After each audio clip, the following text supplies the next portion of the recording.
नमस्कार, मैं दुष्यंत सिंह एक बार फिर से आप सभी लोगों का बहुत बहुत स्वागत करता हूं। आशा करता हूं आप सभी अच्छे होंगे और आपकी तैयारी भी बहुत ही बढ़िया तरीके से चल रही होगी। जैसा कि आप सभी जानते हैं कि यूपीपीएससी आरओ और यूपीपीसीएस प्रीलिम्स को ध्यान में रखते हुए हम यूपी स्पेशल वाले पोर्शन को कवर कर रहे हैं और ये सारी चीज़ें मैं आपको यूथ कंपटीशन टाइम की जो बुक है उसके द्वारा कंप्लीट करा रहा हूँ। ये बुक अपने आप में बहुत अच्छी किताब है। खास करके देखिए, जो आरओ का पेपर होता है तो वो तो ऑब्जेक्टिव ही होता है, चाहे प्रीलिम्स की बात करें चाहे मेंस की बात करें। लेकिन यूपीपीसीएस के प्रीलिम्स के पॉइंट ऑफ व्यू से भी ये बुक आपके लिए बहुत ज़्यादा इंपॉर्टेंट है, क्योंकि इसमें कॉन्सेप्ट के साथ साथ उत्तर प्रदेश की जितनी भी परीक्षाएं हैं उनमें यूपी से जुड़े हुए जितने भी क्वेश्चंस पूछे गए उन सभी क्वेश्चंस को भी यहाँ पे इंक्लूड किया गया है। तो जैसा कि मैंने आपको पिछले वीडियो में भी बताया था कि अगर आप इस बुक से तैयारी कर रहे हैं तो ये बुक मैं आपको कंप्लीट करा रहा हूँ। तो आपके पास अगर बुक हो तो जो जो चीज़ें मैं यहाँ से अंडरलाइन करते चल रहा हूँ उन चीज़ों को थोड़ा सा अपनी बुक में भी टिक मार लीजिएगा, उसको अंडरलाइन कर लीजिएगा, जिससे आपको इस बुक को रिवाइज करने में कोई दिक्कत ना हो। क्योंकि बुक में बहुत सारी ऐसी चीज़ें होती हैं जो ज़रूरी नहीं होती हैं, जहाँ से बहुत ज़्यादा मात्रा में प्रश्न देखने को नहीं मिलते हैं। तो वो सारी चीज़ें मैं आपको यहाँ से बताते चलूँगा कि कौन कौन सी चीज़ें आपको पढ़नी है, कौन कौन सी चीज़ें आपको याद रखनी है, क्या नहीं पढ़ना है, ये भी बहुत ज़रूरी चीज़ हो जाती है। तो चलिए सबसे पहले हम बात करते हैं उत्तर प्रदेश की जलवायु और मृदा के विषय में। तो यहाँ से प्रश्न जलवायु के संदर्भ में अगर हम देखें तो सबसे पहला प्रश्न ये पूछा जा सकता है कि उत्तर प्रदेश की जलवायु किस प्रकार की है। तो यहाँ से आपको सीधा सीधा एक पॉइंट याद रखना है कि उत्तर प्रदेश की जो जलवायु है वो उष्ण कटिबंधीय मानसूनी प्रकार की जलवायु है ना। यहाँ से यही चीज़ पूछी जाती है कि उत्तर प्रदेश की जलवायु का टाइप क्या है, ये किस प्रकार की जलवायु उत्तर प्रदेश में पाई जाती है। तो उष्ण कटिबंधीय मानसूनी जलवायु है। और उत्तर प्रदेश की जो जलवायु है, उत्तर प्रदेश का जो क्लाइमेट है, ठीक है, इसको दो पार्ट्स में हम डिवाइड करते हैं मेनली। वो दो पार्ट्स कौन कौन से हैं? पहला भाग इसका आता है कि उष्ण और आर्द्र जलवायु प्रदेश, और दूसरा आता है साधारण आर्द्र और उष्ण जलवायु प्रदेश। इन दो पार्ट्स में उत्तर प्रदेश के क्लाइमेट को डिवाइड किया जाता है।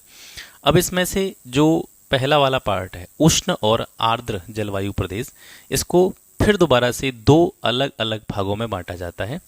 तो वो दो अलग अलग भाग कौन से हैं? एक तो तराई का प्रदेश, ठीक है, और एक आपका हो गया पूर्वी प्रदेश, है ना। तो ये दो पार्ट्स हैं जिनमें इसको डिवाइड किया जाता है। अब तराई का प्रदेश क्या है या पूर्वी प्रदेश क्या है या उत्तर भारत का मैदानी भाग कौन सा है, इसके बारे में जब हम यूपी का भौगोलिक विभाजन पढ़ रहे थे तो वहाँ पे सारी चीज़ें हमने पहले से क्लियर कर रखी हैं। तो आर्द्र और उष्ण प्रदेश जो है इसके दो भाग हैं, तराई का क्षेत्र और पूर्वी प्रदेश वाला उत्तर प्रदेश का जो पूर्वी हिस्सा है। तो यहाँ पर अगर वर्षा की मात्रा देखें तो तराई के प्रदेश में जो औसत वार्षिक वर्षा होती है वो 120 से 180 सेंटीमीटर तक होती है। और ये भी आप याद रखेंगे उत्तर प्रदेश के जो तीन मुख्य भाग हैं, सबसे ऊपर वाला पोर्शन तराई का, भांबर तराई का क्षेत्र, और मध्यवर्ती जो भाग है यानी जो मैदानी क्षेत्र है, गंगा और यमुना नदियों का जो दोआब वाला क्षेत्र है, और लास्ट में जो नीचे वाला पोर्शन पड़ता है आपका दक्षिण का पठारी प्रदेश। ये तीन मेन पार्ट हैं उत्तर प्रदेश के। अगर ज्योग्राफिकल डिवीजन को हम देखें तो इन तीनों पार्ट्स में से सबसे ज़्यादा वर्षा जो होती है तो वो सबसे ऊपर वाले हिस्से में होती है, यानी तराई वाला जो क्षेत्र है वहाँ पर जो है सबसे ज़्यादा वर्षा देखने को मिलती है। तो तराई प्रदेश की जो औसत वार्षिक वर्षा है वो 120 सेंटीमीटर से लेकर के 180 सेंटीमीटर वार्षिक के आसपास होती है। पूर्वी प्रदेश में जो वार्षिक औसत वर्षा है वो 100 से लेकर के 120 सेंटीमीटर तक है। साधारण आर्द्र और उष्ण जलवायु प्रदेश में, अब ये दूसरा नाम जो आ रहा है ये इसका दूसरा वाला पार्ट है। हम बात कर रहे थे उष्ण और आर्द्र जलवायु प्रदेश की। इसके दो पार्ट हमने देख लिए, तराई वाला क्षेत्र और पूर्वी प्रदेश। इन दोनों में वर्षा की मात्रा आपने देख ली। अब दूसरा वाला जो पार्ट है वो है साधारण आर्द्र और उष्ण जलवायु प्रदेश। तो इसमें अगर देखें तो इसमें मुख्य रूप से वे मैदानी क्षेत्र आते हैं जहाँ जो औसत वार्षिक वर्षा है वो 80 से लेकर के 100 सेंटीमीटर के आसपास होती है। तो यहाँ पर मैदानी क्षेत्रों को संदर्भित करता है ये साधारण आर्द्र और उष्ण जलवायु प्रदेश जो है। इसमें विशेष रूप से मैदानी क्षेत्र आता है, और मैदानी क्षेत्र के अंतर्गत भी वे हिस्से आते हैं जहाँ पर वर्षा की जो मात्रा है, वार्षिक वर्षा की जो मात्रा है वो 80 से लेकर के 100 सेंटीमीटर के आसपास होती है। इस जलवायु प्रदेश में पश्चिमी मैदानी क्षेत्र और बुंदेलखंड के पठारी भाग भी आते हैं। और ऋतुओं की बात करें तो जनरली आपको पता ही है कि उत्तर प्रदेश में मुख्य रूप से तीन ऋतुएं होती हैं, ग्रीष्म ऋतु, वर्षा ऋतु और शीत ऋतु। इनके बारे में आगे हम बात करेंगे। यहाँ से प्रश्न कैसे बन सकता है? अब जो अब तक आपने चीज़ें यहाँ पर पढ़ी हैं पहले पैराग्राफ में, तो यहाँ पर आपको मुख्य रूप से एक पॉइंट तो ये याद रखना है कि उत्तर प्रदेश की जलवायु कैसी है, उष्णकटिबंधीय मानसूनी। और दूसरा पॉइंट जो मैंने आपको भी बताया था कि उत्तर प्रदेश के जो 3 मुख्य भाग हैं भौगोलिक विभाजन के अंतर्गत, भाबर तराई, मैदानी भाग और दक्षिण का पठारी प्रदेश, इसमें सबसे ज़्यादा वर्षा कहाँ पे होती है? अगर भाग के हिसाब से पूछा जाए तो तराई रीजन में सबसे ज़्यादा वर्षा होती है, और इसी वजह से वहाँ पर जो है वो दलदली क्षेत्र पाया जाता है, क्योंकि नदियाँ भी वहाँ पर बहती हैं, नदियाँ पुनः प्रकट होती हुई नजर आती हैं तराई वाले क्षेत्र में। तो वो जो है कह सकते हैं जल की दृष्टि से या जल उपलब्धता की दृष्टि से वो क्षेत्र थोड़ा सा संपन्न है, कुछ ज़्यादा ही जल की मात्रा वहाँ पर देखने को मिलती है। वार्षिक वर्षा का जो वितरण है उत्तर प्रदेश में वो आप यहाँ से समझ सकते हैं। ये जो मैप है, अभी मैं जो 3 पार्ट्स आपको बता रहा था तो उनको आप देखेंगे तो ये वाला जो पार्ट है, ठीक है, जिसको मैंने ब्लू लाइन से जो है कवर किया हुआ है, ये लाइन आपका भाबर और तराई वाले क्षेत्र को संदर्भित करता है। इसके बाद में ये जो बीच वाला पोर्शन है, ठीक है, ये वाला पोर्शन ये मैदानी क्षेत्र के अंतर्गत आता है, और सबसे नीचे वाला ये वाला जो पोर्शन है ये जो है दक्षिण के पठारी प्रदेश को यहाँ पर आपको दिखा रहा है। तो यहाँ पर आप देखेंगे कि जो ऊपर वाला क्षेत्र है तो इसमें पूरा का पूरा भाबर और तराई का क्षेत्र भी आ गया, और कुछ हिस्सा किसका आ गया यहाँ से? मैदानी क्षेत्र का। यानी मैदानी क्षेत्र का जो पूर्वी भाग है, ध्यान दीजिएगा, अभी जो आप ऊपर चीज़ें पढ़ रहे थे तो उसमें भी आपने देखा था कि जो दूसरे वाले पार्ट का जब हम क्लासिफिकेशन कर रहे थे तो उसमें पूर्वी भाग को नहीं लिया गया था, पश्चिमी भाग को लिया गया था, है ना। तो जो उत्तर प्रदेश के तीनों भागों में से सर्वाधिक वर्षा वाला क्षेत्र है तो उसमें तराई का रीजन तो आ ही रहा है। इसके साथ साथ जो मैदानी क्षेत्र है, मैदानी क्षेत्र का भी पूर्वी हिस्सा जो है इसमें इंक्लूड है।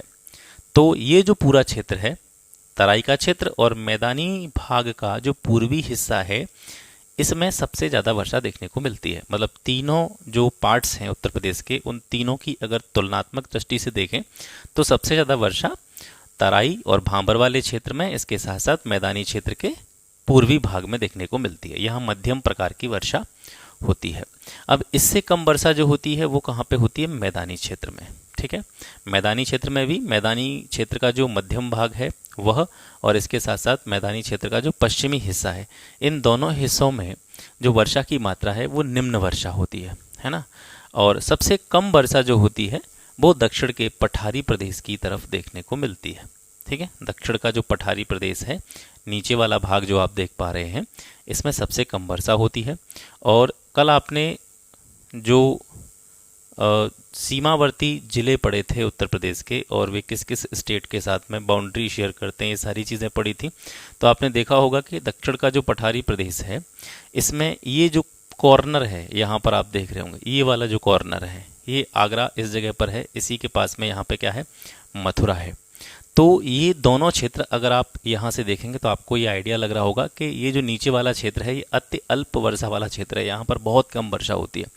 आगरा और मथुरा भी लगभग इसी की बॉर्डर पर पड़ते हैं। आगरा तो लगभग इसी अति अल्प वर्षा वाले क्षेत्र में आ जाता है, इसके साथ साथ मथुरा भी जो है इसी अति अल्प वर्षा वाले क्षेत्र में आता है। तो इस वजह से यहाँ पर एक प्रश्न पूछा जाता है कि उत्तर प्रदेश में सबसे कम वर्षा कहाँ पे होती है? तो मथुरा में होती है, आप याद रखेंगे। इसके साथ साथ उत्तर प्रदेश में सर्वाधिक वर्षा कहाँ पे होती है? तो वो जो है गोरखपुर में होती है, ठीक है। गोरखपुर में सबसे ज़्यादा वर्षा देखने को मिलती है। और गोरखपुर कहाँ पड़ता है आपका? इसी तराई वाले रीजन में पड़ता है। ये जो भाबर तराई का क्षेत्र है, इसी वाले रीजन में आपको गोरखपुर देखने को मिल जाता है। तो ये जो है ज़्यादा वर्षा वाला क्षेत्र है, और इसमें भी सबसे ज़्यादा वर्षा गोरखपुर में होती है। सबसे न्यूनतम वर्षा की मात्रा जो देखी जाती है वो मथुरा जिले में देखी जाती है। आगे बढ़ते हैं। सूर्य के उत्तरायण होने के साथ ही भारत सहित पूरे उत्तर प्रदेश में ग्रीष्म ऋतु शुरू हो जाती है। तो ग्रीष्म ऋतु की जो अवधि है वो यहाँ से आप याद रखेंगे। उत्तर प्रदेश में जो ग्रीष्म ऋतु है मिड मार्च से लेकर के, मध्य मार्च से लेकर के जून के मध्य तक रहती है, ठीक है। और ग्रीष्म ऋतु के समय जो एवरेज टेम्परेचर रहता है, मैक्सिमम टेम्परेचर रहता है, वो 36 डिग्री सेल्सियस से लेकर के 39 डिग्री सेल्सियस तक रहता है। तो इस टेम्परेचर को आपको बहुत ज़्यादा इस पर ध्यान नहीं देना है कि याद करना है हमको तापमान कितना, नहीं, ठीक है। ऋतुओं की अवधि याद रखें, उत्तर प्रदेश की जलवायु कैसी है ये याद रखें। इसके साथ साथ सबसे अधिक वर्षा कहाँ पे हो रही है, सबसे कम वर्षा कहाँ पे हो रही है, ये पॉइंट आप याद रखें, ठीक है। न्यूनतम तापमान 21 डिग्री सेल्सियस से लेकर के 23 डिग्री सेल्सियस के बीच में रहता है। प्रदेश के कुछ स्थान ऐसे हैं जहाँ पर टेम्परेचर 47, 48 या कभी कभी कह सकते हैं 49 डिग्री सेल्सियस तक भी चला जाता है। और इस ऋतु में उच्च तापमान वाली पश्चिमी हवाएं चलती हैं, उच्च तापमान वाली यानी जिनका टेम्परेचर बहुत ज़्यादा होता है। तो ये हवाएं जो है पछुआ पवनें होती हैं, पश्चिम से चलने वाली हवाएं होती हैं जो कि गर्मी के महीने में चलती हैं। और इन्हीं शुष्क और गर्म हवाओं को हम स्थानीय भाषा में लू कहते हैं, है ना। तो यहाँ से ये वाला पॉइंट आपको याद रखना है कि लू, तो लू जो होती हैं ये उच्च तापमान वाली पश्चिमी हवाएं होती हैं जो उत्तर प्रदेश या उत्तर भारत के मैदानी क्षेत्र में जो है ग्रीष्म ऋतु के समय में देखने को मिलती हैं। प्रदेश के झांसी और आगरा जिले में सर्वाधिक गर्मी पड़ती है, ये पॉइंट आपको याद रखना है। सबसे ज़्यादा गर्मी कहाँ पे रहती है? झांसी और आगरा जिले में। यहाँ पर सबसे ज़्यादा गर्मी क्यों रहती है? क्योंकि झांसी और आगरा जिले जो हैं वो किस क्षेत्र के अंतर्गत आते हैं? इस क्षेत्र के अंतर्गत आते हैं, यानी झांसी तो कम्प्लीटली इसमें आ जाता है, आगरा की कुछ बाउंड्री जो है वो इससे लगी हुई है दक्षिण के पठारी प्रदेश से। और जब हम भौगोलिक विभाजन पढ़ रहे थे तो वहाँ पर अपने एक चीज़ देखी थी कि जो दक्षिण का पठारी प्रदेश है, ठीक है, तो वो एक तरह से चट्टानी जो धरातल है वो वहाँ पर देखने को मिलता है, मतलब थोड़े थोड़े चट्टानी उच्चावच वहाँ पर देखने को मिलते हैं। तो चट्टानें आपको पता है कि जब गर्मी पड़ती है तो वहाँ पर तेज़ी से वो गर्म होती हैं। पत्थर जो होता है वो जैसे ही टेम्परेचर उसको मिलेगा, तापमान जैसे ही उसको मिलेगा, वो तेज़ी से गर्म होता है। और इसी तरीके से जब ठंड का मौसम आता है तो तेज़ी से चट्टानें ठंडी होती हैं। तो इस क्षेत्र में तेज़ गर्मी रहती है और ठंड भी तेज़ रहती है ना। और यहाँ पर हम बात कर रहे हैं किसी की, झांसी की और आगरा की। झांसी कम्प्लीटली इसी वाले क्षेत्र में पड़ता है, आगरा की भी बाउंड्रीज इससे लगी हुई हैं। तो झांसी और आगरा दो ऐसे स्थान हैं जहाँ पर सबसे ज़्यादा जो है गर्मी देखने को मिलती है ना। और सबसे कम गर्मी कहाँ पे पड़ती है उत्तर प्रदेश में? तो सबसे कम गर्मी देखने को मिलती है बरेली जिले में। ग्रीष्म ऋतु में उच्च तापमान के कारण प्रदेश सहित पूरे उत्तर भारत में निम्न वायु दाब का क्षेत्र बन जाता है और इसके परिणाम स्वरूप मानसूनी जो हवाएं होती हैं उनका आगमन होता है। अब ये तो हो गई ग्रीष्म ऋतु, इसके बाद में आती है आपकी वर्षा ऋतु। वर्षा ऋतु स्टार्ट होती है जून के अंतिम सप्ताह से उत्तर प्रदेश में, और सितंबर के अंतिम सप्ताह तक जो है वर्षा जो है उत्तर प्रदेश में होती रहती है। उत्तर प्रदेश की जो अधिकांश वर्षा है वो किस मानसून से होती है, ये इंपॉर्टेंट पॉइंट है। मैं आपको बताते चल रहा हूँ साथ साथ कि कौन सा पॉइंट आपको याद रखना है। उत्तर प्रदेश की जो मैक्सिमम वर्षा होती है वो किस मानसून से होती है? दक्षिण पश्चिम मानसून से होती है। और पूरे प्रदेश में जितनी वर्षा होती है यानी कुल वार्षिक वर्षा जो होती है उसका अधिकतम हिस्सा जो है यानी लगभग 83% भाग मानसूनी वर्षा से ही प्राप्त होता है। प्रदेश के भौतिक उच्चावच में विभिन्नता के कारण वर्षा के वितरण में भी विभिन्नता पाई जाती है। यहाँ पर ये क्या बताने का प्रयास आपको किया जा रहा है कि भौतिक उच्चावच जो है यानी प्रदेश की जो भूमि है वो सब जगह पर एक जैसी नहीं है, मतलब एक तरीके से समतल भूमि नहीं है। कहीं पर ऊंचाई ज़्यादा है, कहीं पर ऊंचाई कम है, तो ये उच्चावच होता है। मतलब भूमि में कहीं पर भूमि का कहीं पर उठा होना, कहीं पर भूमि का नीचे की तरफ धंसा होना, तो इस प्रकार की एक विभिन्नता देखने को मिलती है। और इसी विभिन्नता के कारण जो क्षेत्र हैं उत्तर प्रदेश के उसमें जो वर्षा का डिस्ट्रीब्यूशन है उसमें भी विभिन्नता देखने को मिलती है। तो यहाँ से अगर हम देखेंगे जो प्रदेश का पूर्वी मैदानी क्षेत्र है, पूर्वी मैदानी क्षेत्र है, वहाँ पर औसत वार्षिक वर्षा जो होती है वो 112 सेंटीमीटर होती है और मध्यवर्ती मैदानी क्षेत्र में वर्षा 94 सेंटीमीटर होती है। तो फिर दोबारा से मैं आपको उसी मैप की तरफ लेकर के चल रहा हूँ। यहाँ पर आप ध्यान देखिएगा, यहाँ बात किसकी कर रहा है? पूर्वी मैदानी क्षेत्र की। पूर्वी मैदानी क्षेत्र की यानी मैदानी वाला क्षेत्र जो है, बीच वाला जो पोर्शन है उसका पूर्वी हिस्सा, वहाँ पर वर्षा ज़्यादा हो रही है। और मध्यवर्ती मैदान क्षेत्र जो है, इसके अलावा जो पश्चिमी मैदानी क्षेत्र है वहाँ पर वर्षा इसके कंपैरेटिवली कम हो रही है, लगभग 94 सेंटीमीटर के आसपास वर्षा हो रही है। तो यहाँ पर ये चीज़ आप देखेंगे कि मैंने आपको थोड़ी देर पहले भी बताया था कि देखिए ये मैदानी हिस्सा है। अगर आपने जो भौगोलिक विभाजन वाला वीडियो देखा होगा यानी पिछला वाला क्लास देखा होगा तो उसमें आपको पता होगा कि ये जो बीच वाला हिस्सा है ये पूरा यहाँ से, ठीक है, ये मैदानी क्षेत्र के अंतर्गत आता है। और इस मैदानी क्षेत्र का पूर्वी हिस्सा ये वाला हो गया, है ना। तो ये पूर्वी हिस्सा देखिए किसके अंतर्गत आ रहा है? ये मध्यम वर्षा वाले क्षेत्र के अंतर्गत आ रहा है। यहाँ पर इस मैप में पहले से ही दिखाया गया है कि मैदानी क्षेत्र ये हो गया और मैदानी क्षेत्र का पूर्वी हिस्सा ये है, इधर वाला पश्चिमी हिस्सा है और ये मध्यवर्ती हिस्सा है। तो पूर्वी हिस्सा देखेंगे आप तो पूर्वी हिस्सा देखिए भांबर और तराई क्षेत्र के साथ साथ मैदानी क्षेत्र का जो पूर्वी हिस्सा है ये भी मध्यम वर्षा वाले क्षेत्र के अंतर्गत आता है। और ये मैदानी क्षेत्र है, पूरा पूरा मैदानी क्षेत्र ही है ना, यहाँ से ही पूरा मैदानी क्षेत्र है। लेकिन क्योंकि उच्चावच में विभिन्नता है उत्तर प्रदेश की, जो उच्चावच है, क्योंकि इसका जो ढाल है, किस साइड का ढाल किस तरफ है, इसके बारे में भी आपने पिछली क्लास में पढ़ा था कि कौन सा भाग ऊंचा है, कौन सा भाग नीचा है, ठीक है। और झुकाव जो होता है, स्लोप जो होता है, उत्तर प्रदेश का जो पूरा भूभाग है उसमें किस तरफ जो है स्लोप ज़्यादा है, किस तरफ ढलान ज़्यादा है, किस तरफ झुकाव ज़्यादा है, कौन सा भाग ऊंचा है, कौन सा भाग नीचा है, इसके बारे में हमने पिछली क्लास में पढ़ा था। तो उसी वजह से, क्योंकि उच्चावच में भिन्नता है, तो वर्षा की मात्रा में भी भिन्नता देखने को मिलती है। तो मैदानी क्षेत्र का पूर्वी हिस्सा क्योंकि भामर और तराई क्षेत्र के साथ साथ मध्यम वर्षा वाले क्षेत्र में आता है, तो यहाँ पर वर्षा ठीक ठाक हो जाती है। और जब यहाँ पर आप देखेंगे मध्यवर्ती क्षेत्र में और पश्चिमी क्षेत्र में, है ना, तो यहाँ पर जो वर्षा है, जो पूर्वी क्षेत्र की अपेक्षा या पूर्वी मैदानी क्षेत्र की अपेक्षा मध्यवर्ती क्षेत्र में और पश्चिमी मैदानी क्षेत्र में वर्षा जो है वो कम देखने को मिलती है ना। तो यहाँ से चीज़ें आपकी समझ में आ रही होंगी। आई होप, मैं अपना पूरा प्रयास कर रहा हूँ कि आपको चीज़ें समझ में आए, बेहतर तरीके से मैं आपको समझा सकूँ। यहाँ से ये हो गया। इसके बाद में उत्तर प्रदेश के दक्षिण पठारी, ठीक है, मतलब पठारी भाग मतलब नीचे की तरफ। बार बार मैं ऊपर की तरफ मैप की तरफ नहीं जाऊंगा क्योंकि फिर टाइम ज़्यादा लगेगा आपको समझाने में। तो आप ये चीज़ दिमाग में लेकर के चल रहे होंगे क्योंकि वो मैप 2-3 बार आपके सामने आ चुका है, तो चीज़ें आपको समझ में आ रही होंगी। तो उत्तर प्रदेश का जो दक्षिणी पठारी और पहाड़ी भागों में औसत वर्षा की मात्रा है वो 91 सेंटीमीटर के आसपास है, जबकि पश्चिमी मैदानी क्षेत्र में औसत वार्षिक वर्षा जो है वो 84 सेंटीमीटर के आसपास है। तो कम वर्षा वाले क्षेत्रों में आपने देखा था मैदानी क्षेत्र का जो पश्चिमी हिस्सा है, पूर्वी हिस्सा जो है, यहाँ पर वर्षा कम है। इसके साथ साथ आपने देखा जो दक्षिण वाला पोर्शन है, यहाँ पे भी वर्षा कम है। इसके साथ साथ आपने देखा पश्चिमी वाला हिस्सा जो है, यहाँ पे भी वर्षा कम है। और ये जो ऊपर वाला हिस्सा है, यहाँ पर जो है वर्षा ठीक ठाक मात्रा में होने लगती है। प्रदेश की संपूर्ण वर्षा का लगभग 60% भाग जो है वो जुलाई और अगस्त महीने में प्राप्त होता है। यहाँ से ये समझेंगे कि आप प्रदेश में सर्वाधिक वर्षा जुलाई और अगस्त के महीने में होती है। अब जो 2 पॉइंट्स आपको याद रखने हैं वो मैं आपको पहले भी बता चुका हूँ कि प्रदेश का सबसे ज़्यादा वर्षा वाला जिला है गोरखपुर, जहाँ पर 184.7 सेंटीमीटर वार्षिक वर्षा होती है। और सबसे कम वर्षा देखने को मिलती है मथुरा जिले में, जो लगभग 55 सेंटीमीटर के आसपास जो है वर्षा यहाँ पर देखने को मिलती है। प्रदेश में शीत ऋतु, अब ये आपने देखा कि वर्षा ऋतु हो गई, वर्षा ऋतु के बाद में अब शीत ऋतु आएगी। शीत ऋतु का आगमन होता है अक्टूबर के महीने में और फरवरी के लास्ट तक शीत ऋतु उत्तर प्रदेश में बनी रहती है। प्रदेश में सबसे ज़्यादा ठंड जिस महीने में पड़ती है तो वो है जनवरी के महीने में यूपी में सबसे ज़्यादा जो है ठंड रहती है।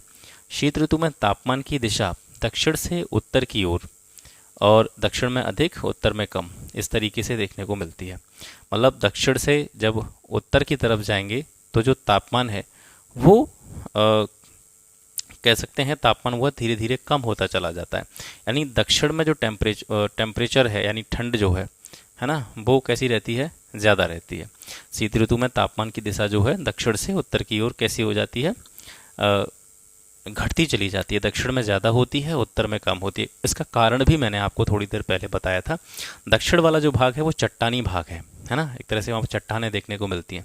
तो जब गर्मी पड़ती है तो चट्टानें तेज़ी से गर्म होती हैं, ठंडी के दिनों में चट्टानें तेज़ी से ठंडी भी होती हैं। जैसे आप पत्थर देखते होंगे अपने आसपास, तो किसी पत्थर को टच करके देखिए, गर्मी में उसको टच करेंगे तो आपको बहुत ज़्यादा गर्म लगेगा, और सर्दी में किसी पत्थर को आप टच करेंगे तो आपको ठंडा लगेगा। तो यही कारण है कि दक्षिण में जो सर्दी है या शीत ऋतु है वो जो है ज़्यादा रहती है। प्रदेश में शीत ऋतु के समय दक्षिणी पठारी क्षेत्र में औसत अधिकतम तापमान 28.3 डिग्री सेल्सियस और न्यूनतम जो तापमान है वो 13.3 डिग्री सेल्सियस के आसपास रहता है। ये बहुत इंपॉर्टेंट चीज़ नहीं है, याद आपको करनी नहीं है। मैं जहाँ पर आपसे ये कहूँ कि ये चीज़ आपको ध्यान रखनी है तो उसको आप ज़रूर अपनी जो बुक होगी आपके पास में उसमें अंडरलाइन कर लीजिएगा। शीत ऋतु में पश्चिमी विक्षोभों के कारण प्रदेश के उत्तरी पश्चिमी क्षेत्रों में कुछ वर्षा होती है जो रबी की फसल के लिए लाभदायक होती है। तो शीत ऋतु में जो वर्षा होती है उत्तर प्रदेश में, उत्तर भारत के मैदान में भी कुछ वर्षा जो है इसी पश्चिमी विक्षोभ के कारण होती है, लेकिन यहाँ पर हम विशेष रूप से उत्तर प्रदेश की बात कर रहे हैं। ये जलवायु वाला पोर्शन अगर आपको समझ में नहीं आए तो मेरी एनसीईआरटी की वीडियो पड़ी हुई है ज्योग्राफी की, जो मैंने क्लास 6 से लेकर के 12 तक पूरा का पूरा कंप्लीट वहाँ पे कराया हुआ है। तो उसमें जो क्लाइमेट वाला टॉपिक मैंने कवर करा है काफ़ी डिटेल में, क्योंकि एनसीईआरटी है तो बेसिक से चीज़ें वहाँ पर आपको समझ में आएंगी। जैसे यहाँ पर जो कुछ स्पेसिफिक आपको टर्म्स दिखाई दे रहे होंगे, जैसे पश्चिमी विक्षोभ क्या होता है, तो वहाँ पर पश्चिमी विक्षोभ को बहुत अच्छी तरीके से मैंने एक्सप्लेन किया हुआ है। तो वहाँ पर उसको आप देखिएगा, क्योंकि ये चीज़ हमको जल्दी ख़त्म करनी है, बहुत ज़्यादा गहराई में जाना नहीं है, क्योंकि कॉन्सेप्चुअल क्वेश्चन आर ओ में पूछा नहीं जाना है। तो ये केवल आपके समझने के लिए है और कुछ ऐसी महत्वपूर्ण तथ्य जिनको आप याद रख सकें और जहाँ से प्रश्न बनने की संभावना बनी रहती है, उन चीज़ों को मैं आपको कवर कराने की कोशिश कर रहा हूँ। शीत ऋतु में जो वर्षा होती है उत्तरी पश्चिमी क्षेत्रों में, वो पश्चिमी विक्षोभ के कारण होती है। ठीक है, तो इस तरीके से यहाँ से प्रश्न कई बार बना है कि जाड़ों में जो वर्षा होती है उत्तर प्रदेश में या उत्तर भारत के मैदान में, वो किस फसल के लिए लाभदायक होती है, तो रबी की फसल के लिए लाभदायक होती है। स्थानीय भाषा में जो पश्चिमी विक्षोभ के कारण शीत ऋतु में वर्षा होती है, इसको मावट कहा जाता है। ठीक है, याद रखेंगे, इसको क्या बोला जाता है, मावट इसको बोला जाता है, जो जाड़ों के समय में पश्चिमी विक्षोभ के कारण वर्षा होती है। तो ये एक जलवायु का थोड़ा सा एक आइडिया आपको हो गया यहाँ से। अब मृदा व्यवस्था देखेंगे। मिट्टी से भी जो है लगभग आपने एक आध साल की मैं कह नहीं दे रहा हूँ, लेकिन अगर यूपीपीसीएस देखें आप या आरओ देखें तो मिट्टी से हमेशा क्वेश्चन बनता है ना। तो अब मिट्टी की परिभाषा तो आपको यहाँ पर पढ़ने की ज़रूरत नहीं है। वैसे कि पृथ्वी का जो ऊपरी सतह होता है, ऊपरी जो लेयर होता है, वहाँ पर बहुत सारे पदार्थ आपको देखने को मिलते हैं। तो ये ऐसे पदार्थ होते हैं जो असंगठित होते हैं और ये जो है पृथ्वी की ऊपरी लेयर का निर्माण करते हैं। ये जो असंगठित पदार्थ होते हैं या जो ऊपरी लेयर होती है, ये बनती किससे है, चट्टानें जो होती हैं, बड़ी बड़ी चट्टानें हैं, उन चट्टानों का जब विच्छेदन होता है, वो चट्टानें जब टूटती हैं तो छोटे छोटे कणों में जो है वो बिखर जाती हैं, या फिर जो कह सकते हैं इनका अपक्षय होता है। धीरे धीरे चट्टानें एक तरीके से ये चट्टानें जो है धीरे धीरे छोटे छोटे कणों में परिवर्तित होने लग जाती हैं, या कार्बनिक पदार्थ जो होते हैं, ऑर्गेनिक जो आपके एलिमेंट होते हैं, वो उनका विगलन होता है, जिसको विघटन भी कहते हैं। तो ये सारी क्रियाएं ऐसी हैं जिससे बहुत छोटे छोटे कण जो हैं वो पृथ्वी की ऊपरी सतह पर जमा होने लगते हैं, एक लेयर बनाने लगते हैं, और एक परिच्छेदिका के रूप में जो है ये जो है एक जगह पर इकट्ठा होने लग जाते हैं। इसी को हम मिट्टी कहते हैं। भौगोलिक बनावट के आधार पर प्रदेश की मिट्टियों को दो मुख्य भागों में बांटा जाता है, और वो दो मुख्य भाग कौन कौन से हैं। पहला है आपका गंगा के विशाल मैदान की मिट्टियाँ, जो निर्माण की दृष्टि से नूतन एवं उपनूतन प्रकृति की हैं, और दूसरा है दक्षिणी पठार और विंध्यन शैली या बुंदेलखंडीय मिट्टियाँ, है ना। तो यहाँ पर मिट्टियों को मुख्य रूप से दो भागों में बांट दिया। ऊपर वाला जो तराई भांबर उसको और मैदानी क्षेत्र को मिलाकर के एक पार्ट में रखा गया, जिसमें जो मिट्टियों का निर्माण हुआ है वो नूतन और उपनूतन प्रकृति की मिट्टियां हैं, और नीचे वाला जो पोर्शन है, दक्षिण वाला जो भाग है, तो उसको एक नाम दे दिया दक्षिण पठारी या विंध्य शैलीय या बुंदेलखंडीय मिट्टियां। तो निर्माण की दृष्टि से ये मिट्टियां अति प्राचीन और रवेदार होती हैं। कौन सी, जो दक्षिण पठारी वाली मिट्टियां हैं। अब इन मिट्टियों को जैसे किन किन अलग अलग या किन किन स्थानीय नामों से जाना जाता है, उसके आधार पर भी कई बार प्रश्न देखने को मिले हैं। तो वो चीज़ें भी आगे इसमें टेबुलर फॉर्म में दे रखी हैं, तो उनको आप आगे देखेंगे। तब तक कुछ जो ज़रूरी चीज़ें हैं उनको आप याद रखें। यहाँ पर आपको ये बहुत ज़्यादा चीज़ें याद नहीं करनी है, केवल समझना है इस चीज़ को। अब यहाँ से मैं आपको बताते चलूँगा कौन कौन सी चीज़ें इंपॉर्टेंट हैं जो आपको याद रखनी है। गंगा के मैदानी मृदा को बनावट के आधार पर, यानी जो मैदानी वाला भाग है, बीच वाला जो हिस्सा है, इसको बनावट के आधार पर दो उपभागों में डिवाइड किया जाता है। पहला भाग है प्राचीन कौप मिट्टी, जिसको बांगर मिट्टी भी कहा जाता है, और दूसरा है नवीन कौप मिट्टी, जिसको खादर कहा जाता है। बांगर और खादर क्या होता है, पिछली क्लास अगर आपने देखी होगी तो आपको बहुत अच्छी तरीके से समझ में आ गया होगा। प्राचीन कौप मिट्टी है, इसको हम एक अन्य नाम से भी जानते हैं, प्राचीन जलोढ़, ठीक है, या पुरानी जलोढ़ मिट्टी। और दूसरा वाला जो पार्ट है नवीन कौप मिट्टी या खादर, जिसको कहा जा रहा है, ये है नवीन जलोढ़ मिट्टी। तो नवीन जलोढ़ मिट्टी क्या है या फिर प्राचीन जलोढ़ मिट्टी क्या है, इसके बारे में मैंने आपको पिछली क्लास में बताया था कि ऐसे क्षेत्र जहाँ पर नदियों का पानी या बाढ़ का पानी या वर्षा का पानी प्रतिवर्ष पहुँचता रहता है, तो जब प्रतिवर्ष नदियों का, बाढ़ का या वर्षा का पानी किसी स्थान पर पहुँचता है, तो उस पानी के बहाव के साथ में बहुत सारे मिट्टी के कण भी बहा कर लाए जाते हैं, और हर वर्ष पानी पहुंच रहा है, तो यानी इसका मतलब आप ये मान करके चल सकते हैं कि हर वर्ष उस स्थान पर जो एक मिट्टी की लेयर है वो नई लेयर वहाँ पर नदी के पानी के द्वारा या वर्षा के पानी के द्वारा जमा कर दी जा रही है। तो इस प्रकार की मिट्टी का जो जमाव है वो उसको बोलेंगे हम खादर मिट्टी, क्योंकि उसको एक नया नाम मैं यहाँ से दे रहा हूँ, जैसे मतलब मैं नाम नहीं दे रहा हूँ, सॉरी, जो बुक में दे रखा होता है या जो कॉन्सेप्ट आप पढ़ते हैं उसको नवीन जलोढ़ कहते हैं। तो नवीन उसका नाम इसीलिए रखा जाता है क्योंकि वो हर साल नए रूप में जो वो लेयर है वो मिट्टी की वो ज़मीन पर जमा होती है। तो पुरानी जलोढ़ या प्राचीन कॉप मिट्टी कौन सी होती है जिसको बांगर कहते हैं, वो क्या होती है? वो ऐसे स्थानों की मिट्टी है जहाँ पर हर वर्ष वर्षा का, बाढ़ का पानी या नदियों का पानी नहीं पहुँच पाता है। तो जो मिट्टी है वो जमाव जो है उसका वो काफ़ी समय तक जमाव जस का तस बना रहता है, मतलब उस मिट्टी की जो लेयर है उसमें कोई परिवर्तन नहीं होता है, तो वो पुरानी जलोढ़ मिट्टी हो जाती है। और जहाँ पर नदियों के द्वारा, वर्षा के पानी के द्वारा या बाढ़ के पानी के द्वारा पुरानी लेयर को हटा करके एक नई लेयर पानी के बहाव के साथ में जब धरातल पर जमा कर दी जाती है तो वो नवीन जलोढ़ हो जाती है। अब यहाँ पर उसी चीज़ को एक्सप्लेन कर दिया गया है, ठीक है। बांगर मिट्टी प्राचीन जलोढ़ मृदा है और प्राचीन जलोढ़ में फास्फोरस और चूने की अधिकता पाई जाती है। जीवांश, पोटाश और नाइट्रोजन की इसमें कमी होती है। इस मिट्टी को दोमट, मटियार, बलुई, दोमट इन नामों से भी जाना जाता है। उत्तर भारत के उत्तर प्रदेश के पूर्वी हिस्से में इसको एक स्थानीय नाम के द्वारा जाना जाता है, वो नाम है उपरहार। तो ये इम्पॉर्टेंट पॉइंट है। अगर आपसे पूछा जाए कि प्राचीन जलोढ़ मिट्टी या बांगर मिट्टी या प्राचीन कौप मिट्टी को उत्तर प्रदेश के पूर्वी भाग में किस नाम से जाना जाता है, तो इसका आंसर होगा उपरहार मिट्टी, है ना। खादर मिट्टी नवीन जलोढ़ मिट्टी है, एक्सप्लेन मैं आपको कर ही चुका हूँ। इसमें क्या होता है, वार्षिक बाढ़ के कारण निरंतर निक्षेपण होता रहता है। तो ये निक्षेपण का मतलब क्या है कि जो पानी के बहाव के साथ में मिट्टी के कण बहा कर लाए जा रहे हैं वो निक्षेपित हो जाते हैं वहाँ पर, एक तरीके से वो जमा हो जाते हैं वहाँ पर। इस मिट्टी को सिल्ट, बलुआ, नूतन कांप, मटियार, दोमट इन नामों से भी जाना जाता है। और ये जो नवीन जलोढ़ है इसमें जीवांशों, मैग्नीशियम, पोटास, चूना इन पदार्थों की अधिकता होती है, लेकिन इसके साथ साथ इसमें ह्यूमस की कमी रहती है, फास्फोरस की कमी रहती है, नाइट्रोजन की भी जो है नवीन जलोढ़ मिट्टी में कमी देखी जाती है। प्रदेश में जलोढ़ मृदा का सर्वाधिक विस्तार पाया जाता है। यहाँ पर एक चीज़ और आप देखिएगा, जैसे आपने यहाँ पर देखा नवीन जलोढ़ में ह्यूमस की कमी रहती है, फास्फोरस की कमी रहती है, नाइट्रोजन की कमी रहती है।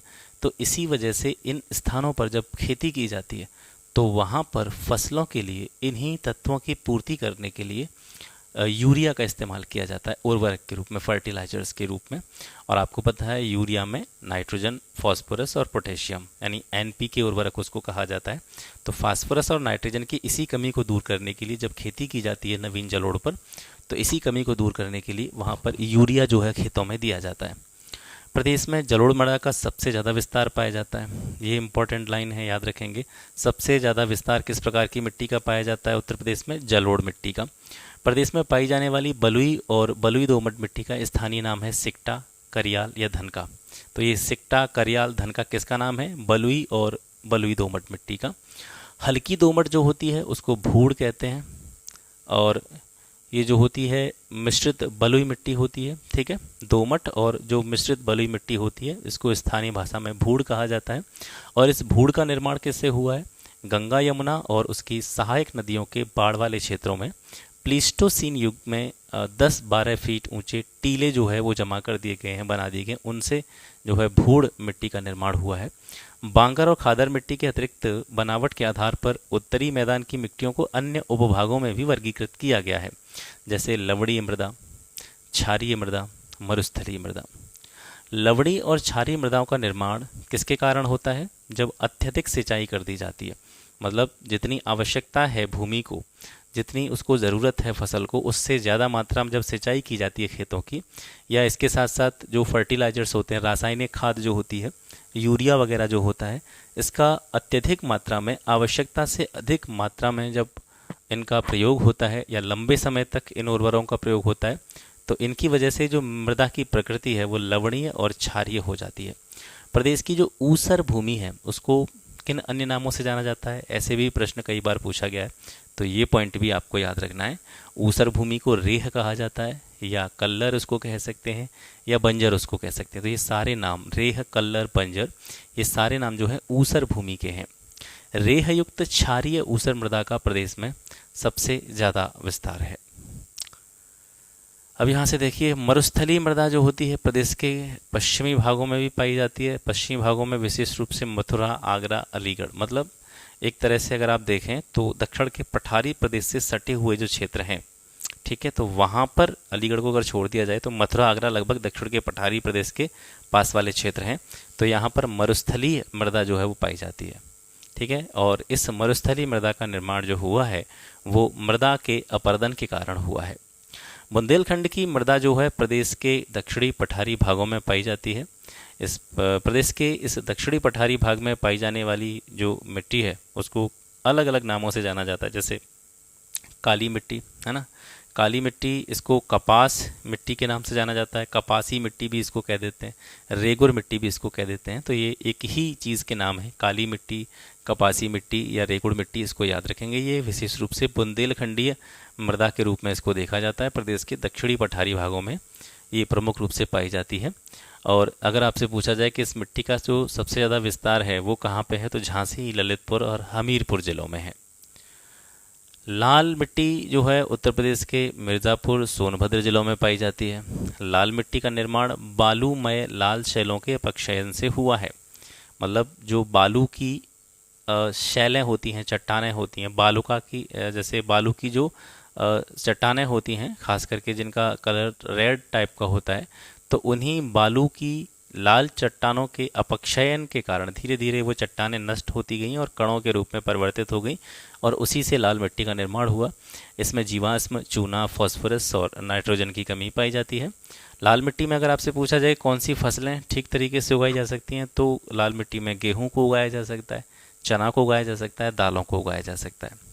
अब जैसे माड़ मृदा की बात करें, ये माड़ या मार मृदा एक ही बात है। तो ये जो होती है ये काली या रेगुर मिट्टी के समान ही चिकनी होती है। और माड़ या मार मृदा में सिलिकेट, लोहा, एल्यूमिनियम, इस प्रकार के खनिज भी पाए जाते हैं, मिनरल भी पाए जाते हैं। राकड़ मिट्टी जो है ये उत्तर प्रदेश के दक्षिण पर्वतीय एवं पठारी भागों में पाई जाती है। और भाट मिट्टी जो है ये उत्तर प्रदेश के पूर्वी क्षेत्रों, विशेष रूप से कुशीनगर में पाई जाती है।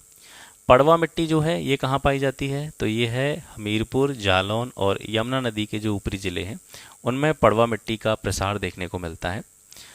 जल प्लावित नदी के किनारे पाई जाने वाली मिट्टी को ढूह कहते हैं। प्रदेश के उत्तरी पश्चिमी भाग में पाई जाने वाली मिट्टियों में फॉस्फेट खनिज की कमी होती है।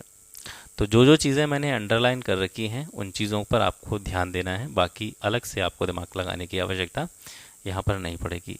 अब यहाँ पर एक नाम आया था मृदा अपरदन। मृदा अपरदन में भी जो प्रश्न पूछा जाता है वो खास करके अवनालिका अपरदन का जो एक इसी अपरदन का एक जो प्रकार होता है अवनालिका अपरदन, इससे जुड़ा हुआ प्रश्न कई बार पूछा गया है। ठीक है, कि अवनालिका अपरदन से सबसे ज़्यादा कौन सा क्षेत्र जो यूपी का है वो ज़्यादा अफेक्टेड है, ज़्यादा प्रभावित है, तो इटावा जिला जो है वो अवनालिका अपरदन से सबसे ज़्यादा प्रभावित है। प्रदेश के पूर्वी और दक्षिणी भाग जो हैं ये विशेष रूप से जलीय अपर्दन और पश्चिमी भाग जो है ये आपका वायु अपर्दन से प्रभावित होते हैं। ठीक है, पूर्वी और दक्षिणी भाग में सबसे ज़्यादा जो अपर्दन देखने को मिलता है वो जलीय अपर्दन देखने को मिलता है और पश्चिमी भाग में जो अपर्दन देखने को मिलता है वो वायु अपर्दन देखने को मिलता है। किसान की मौत कहा जाने वाला परत अपर्दन समतल खेतों में बहुत सूक्ष्म तरीके से होता है। ये इम्पॉर्टेंट पॉइंट है, इसको थोड़ा सा समझते हैं कि परत अपर्दन क्या होता है। परत अपर्दन में क्या होता है कि जो मिट्टी की लेयर है, ऊपरी वाली लेयर, तो जो मिट्टी की ऊपरी लेयर होती है वो कृषि की दृष्टि से बहुत ज़्यादा महत्वपूर्ण होती है, क्योंकि जो मैक्सिमम पोषक तत्व हैं, ज़्यादातर जो न्यूट्रिशंस हैं मिट्टी के वो ऊपरी लेयर में ही होते हैं, जो कि किसी भी फसल के लिए बहुत ज़्यादा ज़रूरी होते हैं। तो जब तेज़ हवाएं चलती हैं तो हवाओं की गति के कारण या हवाओं के वेग के कारण जो ऊपरी परत है मिट्टी की वो वायु के द्वारा एक स्थान से दूसरे स्थान पर पहुंचा दी जाती है। यानी जो पोषक तत्व हैं वो भी मिट्टी की ऊपरी परत के साथ में वायु के माध्यम से उस स्थान से हट जाते हैं, किसी दूसरे स्थान पर उनको जो है हवा उड़ा ले जाती है। तो इस वजह से क्या होता है कि जो उपजाऊ वाली जो चीज़ें थीं या जो न्यूट्रिशन था मिट्टी का, वो धीरे धीरे वहाँ से ख़त्म हो जाता है। तो धीरे धीरे क्या होता है परत अपरदन के कारण कि वो भूमि जो है वो उतनी ज़्यादा उपजाऊ नहीं रह जाती जितनी पहले थी। तो जब उपजाऊ ज़मीन नहीं रहेगी तो फसलों का जो प्रोडक्शन है वो भी गिरेगा, फसलें ठीक तरीके से उस क्षेत्र में पैदा नहीं हो पाएंगे। तो इसी वजह से किसानों को नुकसान होता है और किसानों को कम प्रॉफिट होता है। तो इसी वजह से जो परत अपरदन है ना, तो इसको किसान की मौत कहा जाता है। अब जितने भी नाम आपको अब तक जो आपने देखे मिट्टियों के स्थानीय नाम, तो वो आप वहाँ से अगर भूल गए हों तो इसका स्क्रीनशॉट ले लीजिएगा, क्योंकि यहाँ पर मिट्टी और उनके जो स्थानीय नाम हैं उनके बारे में बताया गया है। खादर मिट्टी को और किन किन नामों से जाना जाता है, तो ये नवीन जलोढ़ कहलाती है, कछारी मिट्टी भी इसको कह देते हैं, दोमट मटियार भी इसको कह सकते हैं, और सिल्ट बलुआ भी इसको कह देते हैं। अलग अलग स्थानों पर इसको खादर को जो है अलग अलग नामों से जाना जाता है। बांगर को पुरानी जलोढ़ कहते हैं। इसके साथ साथ ऊपर हार मृदा भी इसका नाम है, दोमट मटियार, बलुई दोमट, ये भी जो है बांगर के नाम है। ऊसर भूमि को रेह, बंजर या कल्लर के नाम से पुकारा जाता है। बलुई मिट्टी जो कि बड़े बड़े ऊंचे ऊंचे टीलों के रूप में देखने को मिलती है उसको भूड़ कहते हैं। काली मिट्टी को रेगुर, फरेल या कपासी मृदा भी कहते हैं। और बुंदेलखंड क्षेत्र की जो मिट्टियां हैं अगर उनको देखें तो बुंदेलखंड क्षेत्र में प्रमुख रूप से लाल मिट्टी, पड़वा मिट्टी, माड़ मिट्टी, राकड़ मिट्टी और भोंटा मिट्टी, इस प्रकार की मिट्टियां बुंदेलखंड क्षेत्र में देखने को मिलती हैं। अब ये एग्जाम कैप्सूल, यहाँ पर कुछ ऐसे प्रश्न हैं जो गत वर्षों की परीक्षाओं में यूपी से पूछे गए थे। किस मिट्टी की बुंदेलखंड क्षेत्र में प्रमुखता है, तो बुंदेलखंड क्षेत्र में जो सबसे प्रमुख मिट्टी है वो काली कपास की मिट्टी है। उत्तर प्रदेश के भाबर क्षेत्र में किस प्रकार की मृदा पाई जाती है, तो भाबर मैंने कल समझाया था आपको कि वो भाबर क्षेत्र जो है वो एक ऐसा क्षेत्र है जहाँ पर कंकड़ पत्थरों की संख्या ज़्यादा देखने को मिलती है। ठीक है, बहुत कंकड़ीली पथरीली टाइप की मिट्टी है जो पाई जाती है। वो कहाँ पाई जाती है, भाबर क्षेत्र में पाई जाती है। उत्तर प्रदेश में लाल मिट्टी मुख्यतः कहाँ पाई जाती है, ये मिर्जापुर और झांसी जिलों में पाई जाती है। लवण प्रभावित मृदाएं उत्तर प्रदेश के किन मंडलों में देखने को मिलती हैं। लवण से प्रभावित यानी लवणीय मृदा जो होती हैं वो कहाँ पर देखने को मिलती हैं, आगरा और अलीगढ़ क्षेत्र में देखने को मिलती हैं। उत्तर प्रदेश में सस्य जलवायु क्षेत्रों की संख्या कितनी है, तो ये 9 है। ये तीसरा चैप्टर आपका कंप्लीट होता है यहाँ से। अब चौथे अध्याय की तरफ बढ़ते हैं। इसमें हम बात करेंगे प्राकृतिक वनस्पतियों के बारे में, नेचुरल वेजिटेशन, और वनों के बारे में। इसके साथ साथ जो भी वन्य जीव अभ्यारण्य हैं, पक्षी अभ्यारण्य हैं, उनके बारे में जानेंगे। इसके साथ साथ एक नज़र थोड़ी सी भी जो इम्पोर्टेंट चीज़ है किसमें, जो ISFR रिपोर्ट है, India state of forest report 2021 की, यहाँ से भी जो है एक प्रश्न आपको 100% RO और प्रीलिम UPPCS प्रीलिम्स दोनों में देखने को मिलेगा। तो इस पर भी थोड़ी सी नज़र डाल लेंगे। तो देखिए सबसे पहले इसी को देखते हैं, ISFR को, उत्तर प्रदेश वन रिपोर्ट को, जो कि 2021 की है। इस रिपोर्ट के अनुसार यूपी में कुल वनावरण क्षेत्र जो है वो कितना है, 14,817.89 स्क्वायर किलोमीटर, जो कि पूरे भूभाग का लगभग 6.15% है। संत रविदास नगर जो है वो एक ऐसा जिला है जो न्यूनतम वन क्षेत्रफल वाला जिला माना जाता है। मतलब सबसे कम वन क्षेत्र जो है वो संत रविदास नगर में है, और वनों का जो प्रतिशत है क्षेत्रफल के हिसाब से वो भी सबसे कम संत रविदास नगर में है। और सबसे ज़्यादा वन जो पाए जाते हैं उत्तर प्रदेश में किस जिले में पाए जाते हैं, सोनभद्र में पाए जाते हैं। तो वन क्षेत्र क्षेत्रफल के हिसाब से भी, इसके साथ साथ प्रतिशतता के आधार पर भी सोनभद्र में सर्वाधिक है। वन सर्वेक्षण रिपोर्ट ISFR 2021, इसके अनुसार उत्तर प्रदेश में वनावरण की स्थिति देखें तो अधिक घने वन जो हैं वो 2626.6 स्क्वायर किलोमीटर में है, और मध्यम घने वन जो हैं वो 4029.37 स्क्वायर किलोमीटर में है। तो जो अधिक घने वन हैं वो पूरे भौगोलिक क्षेत्र का 1.09% है। मध्यम घने वन जो हैं पूरे भौगोलिक क्षेत्र का या वन क्षेत्र का 1.67% है। खुले वन जो हैं वो कितने हैं, 8161.91 स्क्वायर किलोमीटर, और कुल वनों की संख्या देखी जाए तो 14,817, जो अभी आपने ऊपर डेटा देखा था 14,817, तो ये कहाँ से आया, इस 14,817 में अधिक घने वन है, मध्यम घने वन है, खुले वन है और झाड़ियाँ हैं। ठीक है, तो अब यहाँ से देखेंगे कि ISFR 2021 के अनुसार उत्तर प्रदेश के शीर्ष वन क्षेत्र वाले 5 जिले, ठीक है, सबसे ज़्यादा वन क्षेत्र जो है वो सोनभद्र में है। तो सोनभद्र नाम आपको याद रखना है कि सबसे ज़्यादा वन क्षेत्र यहाँ पे है, और क्योंकि ये सबसे ज़्यादा वन क्षेत्र की बात हो रही है तो पहला वाला जिला जो है सोनभद्र, इसमें वन क्षेत्र है कितना, ये डाटा भी आप जो है याद करेंगे, इसको पॉइंट आउट करेंगे। तो 24,236.75 वर्ग किलोमीटर में जो है सोनभद्र में वन क्षेत्र है।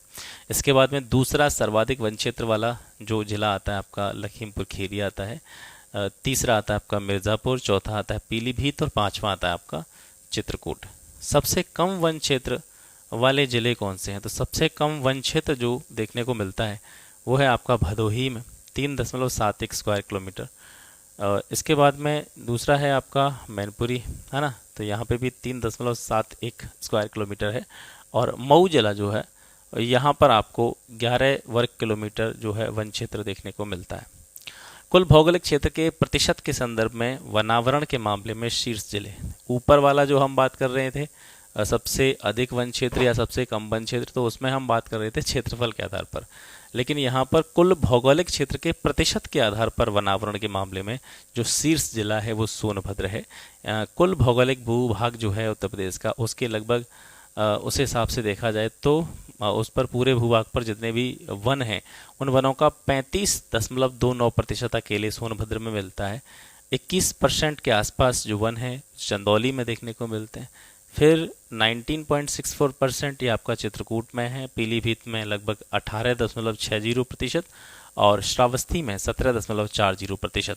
इन सभी का प्रतिशत आपको बिल्कुल भी याद नहीं रखना है, आपको याद क्या रखना है कि सबसे ज़्यादा जो वनावरण है वो सोनभद्र में है। क्षेत्रफल के आधार पर भी है, प्रतिशतता के आधार पर देखें जो पूरा वन क्षेत्र है उसका कितना प्रतिशत सोनभद्र में है, तो ये जो है इसका जो परसेंटेज है वो आप याद रख लीजिएगा, 35.29% क्षेत्र पर जो है सोनभद्र में वनावरण पाया जाता है, जो कि आपके प्रदेश में सबसे ज़्यादा है।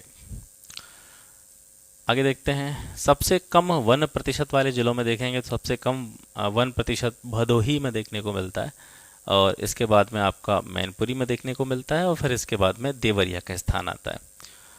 वनों के प्रकारों की बात करें तो उत्तर प्रदेश में मुख्यतः 3 प्रकार के वन पाए जाते हैं। पहला है उष्णकटिबंधीय आर्द्र पर्णपाती वन, दूसरा है उष्णकटिबंधीय शुष्क पर्णपाती वन, मतलब दोनों ही पर्णपाती वन हैं, दोनों ही ऐसे वन हैं जो एक विशेष समयावधि में अपने पत्तों को त्याग देते हैं, यानी उनके पत्ते जो है वो गिरने लग जाते हैं। तो जब पत्ते गिरते हैं तो उसी को पर्णपाती कहा जाता है। पर्ण मतलब पत्ता, पाती मतलब पतित यानी गिरना। तो 3 प्रकार के वन होते हैं, उष्णकटिबंधीय आर्द्र पर्णपाती, ये उत्तर प्रदेश की बात हो रही है, उष्णकटिबंधीय शुष्क पर्णपाती और उष्णकटिबंधीय कटीली झाड़ियाँ। तो ये कहाँ कहाँ पाए जाते हैं और इससे जुड़ी हुई कौन सी चीज़ें ऐसी हैं जो आपके लिए इम्पोर्टेंट है, उनको एक बार देख लेते हैं। ये जो है मैप आपको दिखाई दे रहा होगा, इस मैप के द्वारा उत्तर प्रदेश में पाए जाने वाले वनों के प्रकार को दिखाया गया है। तो जो ऊपर वाला क्षेत्र है भांबर तराई का, इसमें जो वन देखने को मिलते हैं वो है उष्णकटिबंधीय आर्द्र पर्णपाती वन। मैदानी क्षेत्र में जो वन पाए जाते हैं उनका टाइप अगर देखें तो उनको कहा जाता है उष्णकटिबंधीय शुष्क पर्णपाती वन। और नीचे वाला जो हिस्सा है उत्तर प्रदेश का, जो दक्षिणी भाग है, ये वाला हिस्सा, ये जो है आपको पता चली गया है कि ये जो है दक्षिण वाला भाग, इसमें क्योंकि पथरीली भूमि है तो यहाँ पर पानी की भी थोड़ी सी कमी रहती है, तो इस वजह से यहाँ पर कटीली झाड़ियाँ जो है वो देखने को मिलती हैं। उत्तर प्रदेश में उष्णकटिबंधीय आर्द्र पर्णपाती वन जो हैं वो तराई और भांबर दोनों क्षेत्रों में पाए जाते हैं। आर्द्र पर्णपाती वनों में कौन कौन से प्रमुख पेड़ आते हैं, कौन कौन से प्रमुख वन आते हैं, तो यहाँ पर देखेंगे साल, बेर, गूलर, पलास, महुआ, सेमल, आंवला, जामुन, बांस, बैंत, ये सारे वृक्ष जो हैं ये पर्णपाती वनों के अंतर्गत आते हैं, आर्द्र पर्णपाती वनों के अंतर्गत आते हैं। उत्तर प्रदेश में शुष्क पर्णपाती वन पूर्व, मध्य और पश्चिमी मैदानी क्षेत्र में पाए जाते हैं। शुष्क पर्णपाती वनों में कौन कौन से पेड़ आते हैं, जैसे आपका नीम का पेड़ हो गया, पीपल का पेड़ हो गया, शीशम, जामुन, अमलताश, बेल और अंजीर। झाड़ियाँ और घासें शुष्क पर्णपाती वनों में ही पाई जाती हैं, ये भी आप याद रखेंगे। उत्तर प्रदेश के दक्षिणी भाग में कटीली झाड़ियों वाले उष्णकटिबंधीय वन पाए जाते हैं। इनमें जो कटीली झाड़ियों वाले पेड़ हैं या पौधे हैं, उनके नामों में से कुछ नाम भी आपको याद करने चाहिए, जैसे अकेसिया, है ना, कटीले लेग्यूमेस या यूफरबियास, फुलाई, कत्था, कक्को, धामन, रेउंझा और नीम। ये जो पेड़ हैं ये उत्तर प्रदेश के दक्षिणी भाग में कटीली झाड़ियों वाले उष्णकटिबंधीय क्षेत्र में पाए जाते हैं। उत्तर प्रदेश में जो वन महोत्सव है वो कब मनाया जाता है, तो ये प्रत्येक वर्ष जो है 1 जुलाई से लेकर के 7 जुलाई के बीच में मनाया जाता है। प्रदेश में वन महोत्सव का आरंभ कब से हुआ था, ये जुलाई 1952 से हुआ। वन महोत्सव का मूल आधार, मतलब जो इसकी एक टैगलाइन होती है, सूक्त वाक्य जो होता है वो क्या है, तो ये है वृक्ष का अर्थ है जल, जल का अर्थ रोटी है और रोटी ही जीवन है। ये इसकी टैगलाइन है किसकी, वन महोत्सव की। और ये जो बॉक्स में कुछ चीज़ें दे रखी हैं, ये ऐसी चीज़ें दे रखी हैं, यहाँ से काफ़ी बार प्रश्न बने हैं। जैसे प्रदेश की पहली वन नीति कब आई थी, तो ये 1952 में आई थी। दूसरी वन नीति आपकी 1988 में आती है। उत्तर प्रदेश वन निगम अधिनियम ये कब लाया गया था, 1974 में। उत्तर प्रदेश वन निगम की स्थापना कब हुई थी, तो ये 25 नवंबर 1974 को हुई थी। वृक्षाच्छादन में देश में उत्तर प्रदेश का स्थान कौन सा है, मतलब पेड़ों का जितना आवरण है उसमें अगर देखा जाए तो पूरे देश में यूपी का स्थान 5वां है। पारिस्थितिकी आतंकवादी वृक्ष किसको कहा जाता है, तो ये यूकेलिप्टस को कहा जाता है। काफ़ी पुराना क्वेश्चन है। वन महोत्सव का प्रारंभ कब से हुआ था, तो ये जुलाई 1952 से हुआ था। उत्तर प्रदेश में कागज का प्रमुख केंद्र कौन सा है, तो ये सहारनपुर है। देश का पहला ग्राम वन घोषित किसको किया गया था, तो ये सोनभद्र का एक गांव है बेलहत्ती, इसको प्रदेश का पहला ग्राम वन घोषित किया गया था। Uttar Pradesh eco tourism policy ये कब आई थी, ये 2014 में आई थी। और इसकी जो नोडल एजेंसी है वो फॉरेस्ट निगम है, वन निगम है, जो अंतर्राष्ट्रीय स्तर पर विश्व में एक राजकीय संस्था के रूप में सबसे अधिक वन क्षेत्र को प्रमाणित करने वाला संगठन बन गया है। अब बात करते हैं वनों से संबंधित कुछ महत्वपूर्ण कार्यक्रम और योजनाओं के विषय में, और ये बहुत इंपॉर्टेंट हैं, इनको आप ज़रूर याद रखिएगा क्योंकि यहाँ से काफ़ी बार प्रश्न पूछे गए हैं। और लगभग जो है आप यूपी के जो भी प्रमुख परीक्षाएं हैं, यूपी के जो भी प्रमुख एग्ज़ाम्स हैं, तो उनमें आप यहाँ से प्रश्न जरूर देखते होंगे। जैसे सामाजिक वानिकी योजना ये कब आई थी या कब स्टार्ट करी गई थी, तो ये 1979 में स्टार्ट करी गई थी। सामाजिक वानिकी योजना का क्या मतलब उद्देश्य था, ये किस वजह से लाई गई थी, तो इसका उद्देश्य था जो फसल का उत्पादन है वो बढ़ जाना चाहिए, फसल के उत्पादन में वृद्धि होनी चाहिए। इसके साथ साथ बंजर भूमि हो या सड़क हो, रेलवे हो, नहरें हैं, इनके किनारे पर जो है वृक्ष लगाए जाएं, वृक्षारोपण किया जाए। दूसरा है सघन वृक्षारोपण कार्यक्रम, ये 2005-06 के आसपास से स्टार्ट किया गया था। प्रदेश के 22 जिलों में प्रारंभ हुआ था, बाद में 2008 में इसे 48 जिलों में विस्तारित कर दिया गया था। ऑपरेशन ग्रीन योजना 1 जुलाई 2001 को स्टार्ट की गई। इसका उद्देश्य था वृक्षारोपण को बढ़ावा देना।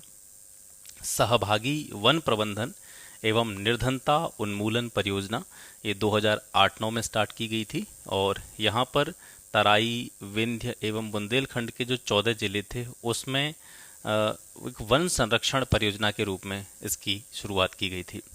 वृक्ष बंधु पुरस्कार योजना 2007-08, और ये वृक्षारोपण और वन्यजीव संरक्षण को प्रोत्साहन देने वाली योजना थी। ऑपरेशन ग्रीन योजना की अगर बात करें तो ये 2007-08 में स्टार्ट की गई थी। वन क्षेत्रों के विस्तार करने को लेकर इस ऑपरेशन ग्रीन योजना को स्टार्ट किया गया था। ग्रीन यूपी क्लीन यूपी ये 7 नवंबर 2015 को स्टार्ट की गई थी, और ये भी वृक्षारोपण से जुड़ी हुई एक योजना थी। वन्यजीव एवं वन्यजीव संरक्षण कार्यक्रमों के बारे में बात करते हैं। देश के पहले वन्यजीव परिरक्षण संगठन की स्थापना 1956 में की गई थी उत्तर प्रदेश में।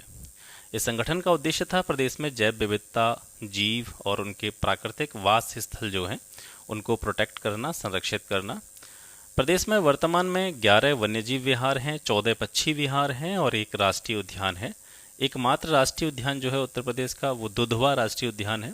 इसके साथ साथ 3 टाइगर रिजर्व भी हैं, और ये 3 टाइगर रिजर्व जो हैं इनमें एक दुधवा भी सम्मिलित है। जो दुधवा राष्ट्रीय उद्यान की हम बात करें तो ये भी इन्हीं टाइगर रिजर्व्स में इंक्लूड है।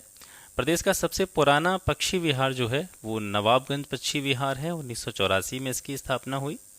वर्ष 2015 में इसका नाम बदल दिया गया, जो नवाबगंज पक्षी विहार था, और इसका नाम बदल करके शहीद चंद्रशेखर आज़ाद पक्षी विहार इसका नामकरण कर दिया गया है।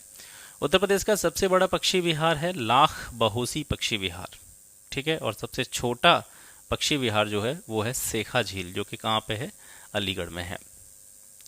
उत्तर प्रदेश का सबसे पुराना वन्यजीव विहार चंदौली में स्थित है, जिसका नाम है चंद्रप्रभा वन्यजीव विहार, जिसकी स्थापना 1957 में हुई थी।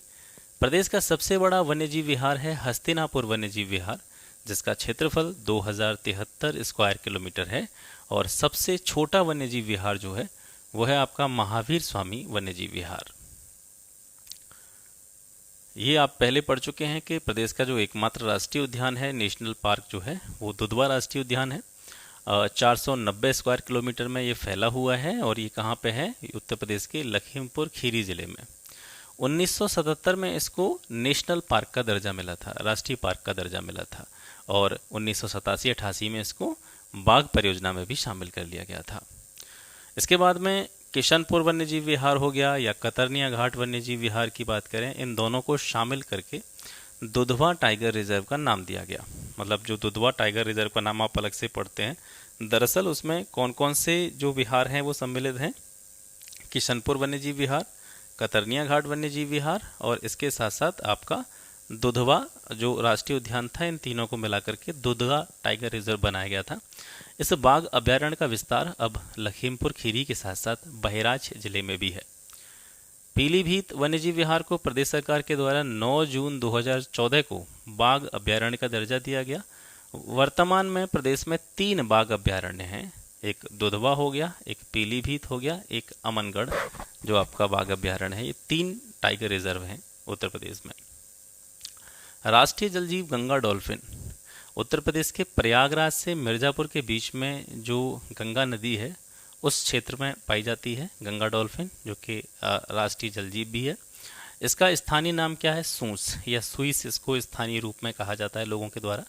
उत्तर प्रदेश में कुल डॉल्फिनों की संख्या 1275 है। तो ये संख्या वंख्या याद नहीं करनी है, बस ये याद रखना है कि जो गंगा डॉल्फिन है ये किस गंगा के किस क्षेत्र में पाई जाती है। तो प्रयागराज से मिर्जापुर वाला जो क्षेत्र है वहाँ पर सर्वाधिक मात्रा में डॉल्फिनें पाई जाती हैं। प्रदेश में हाथी, तराई और शिवालिक गिरिपद वनों, चिंकारा विंध्य के जंगलों और गेंडा तराई क्षेत्र में पाए जाते हैं। अमनगढ़ बाघ आरक्षित क्षेत्र को केंद्रीय वन एवं पर्यावरण मंत्रालय की वेबसाइट पर कार्बेट बाघ आरक्षित क्षेत्र के बफर जोन के रूप में दिखाया गया है।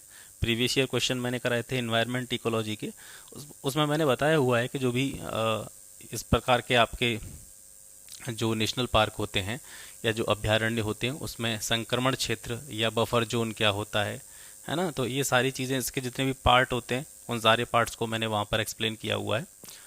लखनऊ के निकट जो कोकरेल वन है उसमें लुप्त प्रजातियों के लिए प्रजनन केंद्र की स्थापना की गई है।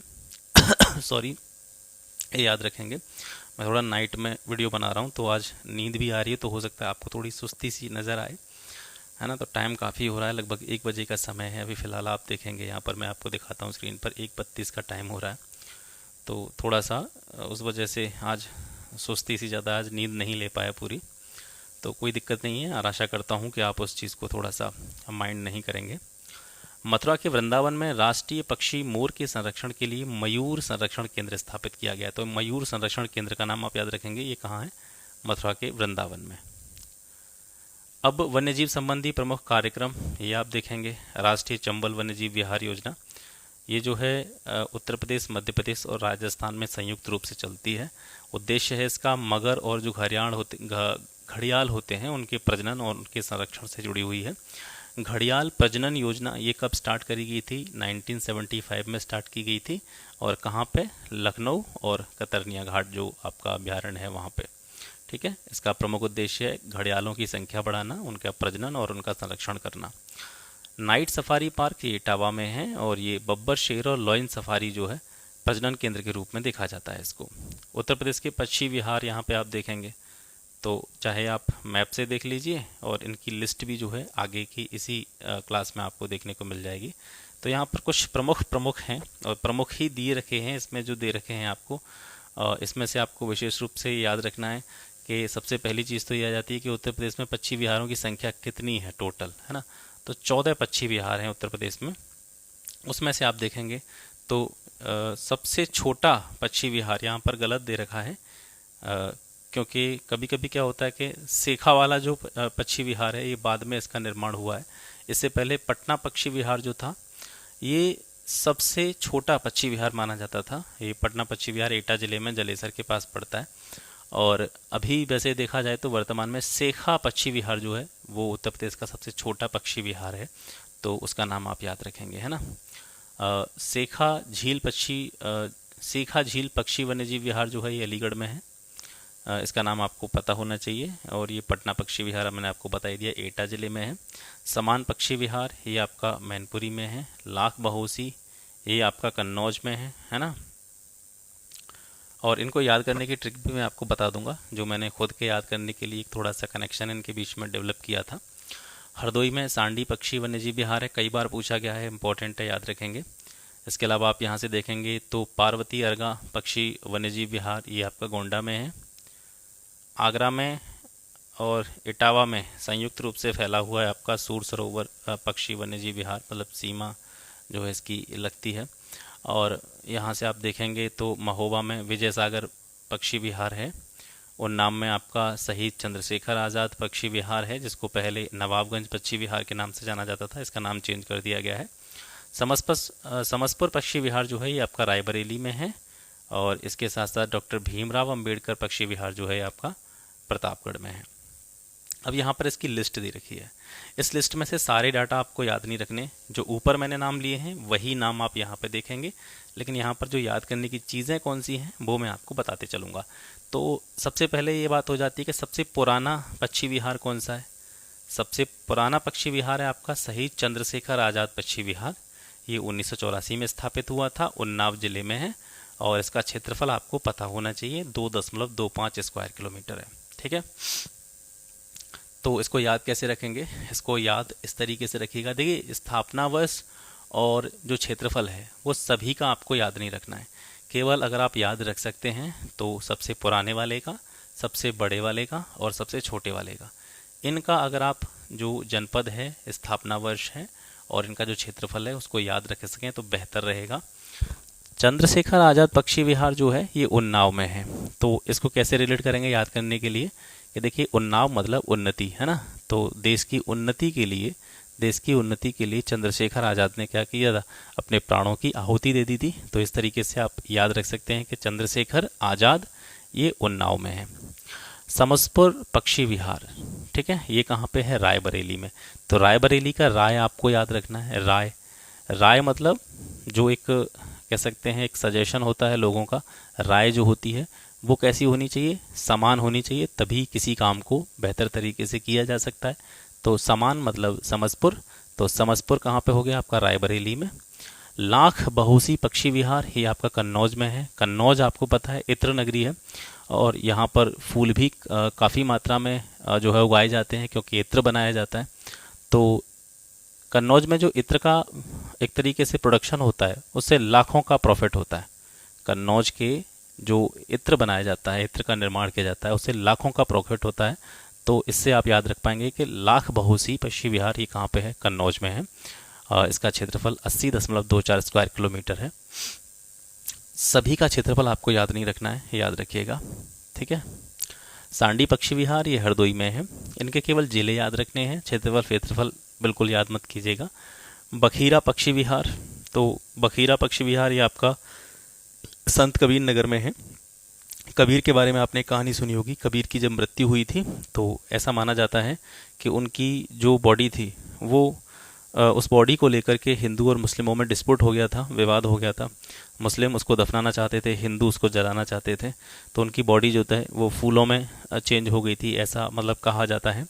तो उस उनके कह सकते हैं अंतिम जो उनका क्रियाक्रम था, संस्कार था, अंतिम संस्कार था, उसको लेकर के बखेड़ा खड़ा हो गया था हिंदू और मुसलमानों के बीच में, है ना।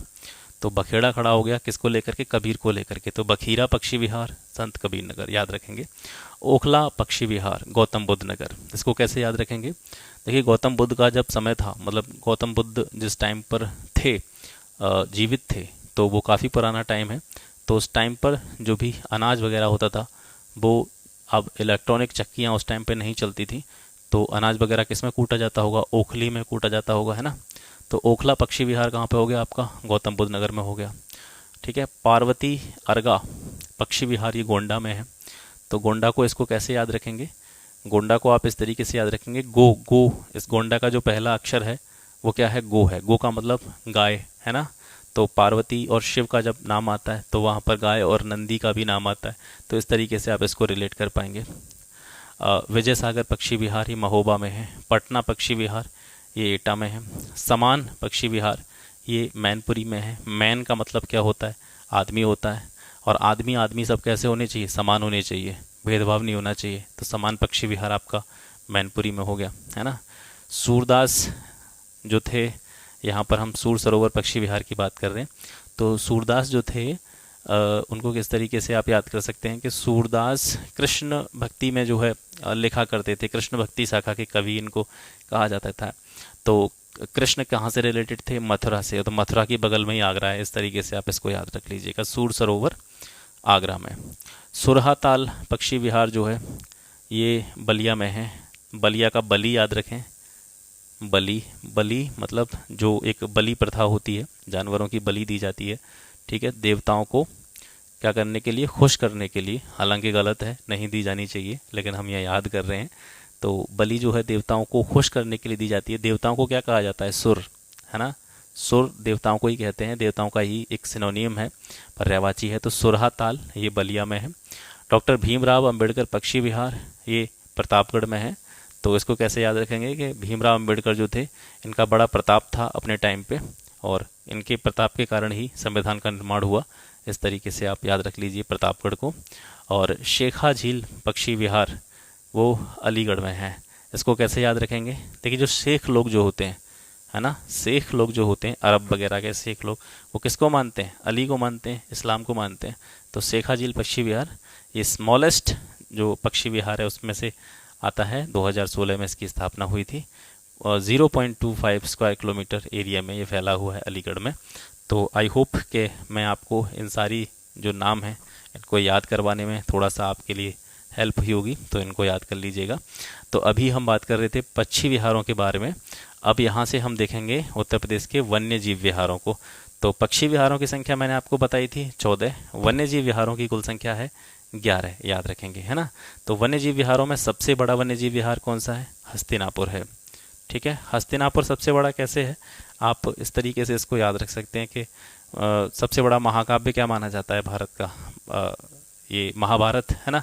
तो महाभारत का जो एक, महाभारत से ही रिलेटेड एक स्थान है हस्तिनापुर, इस तरीके से याद रखेंगे। तो अगर महाभारत सबसे बड़ा महाकाव्य है तो हस्तिनापुर जो है वो क्या हो गया, सबसे बड़ा वन्यजीव विहार हो गया। ये 4 जिलों में फैला हुआ है, मुजफ्फरनगर, बिजनौर, हापुड़ और अमरोहा। लखीमपुर खीरी में है आपका किशनपुर वन्यजीव विहार। ऐसे ही कतरनिया घाट वन्यजीव विहार जो है ये बहराइच में है। इसको कैसे याद रखेंगे, कई बार पूछा गया कतरनिया घाट, कि बहरा आदमी होता है, उसके कान के पर्दे एक तरह से काम नहीं करते हैं, तो कतरना का मतलब होता है एक तरह से काटना। तो किसी आदमी के कान के पर्दों को अगर काट दिया जाए तो वो बहरा हो जाता है। तो कतरनिया घाट कहाँ पे हो गया आपका, बहराइच में हो गया। इस तरीके से इसको आप याद कर लीजिए। सोहेलवा वन्यजीव विहार, ठीक है।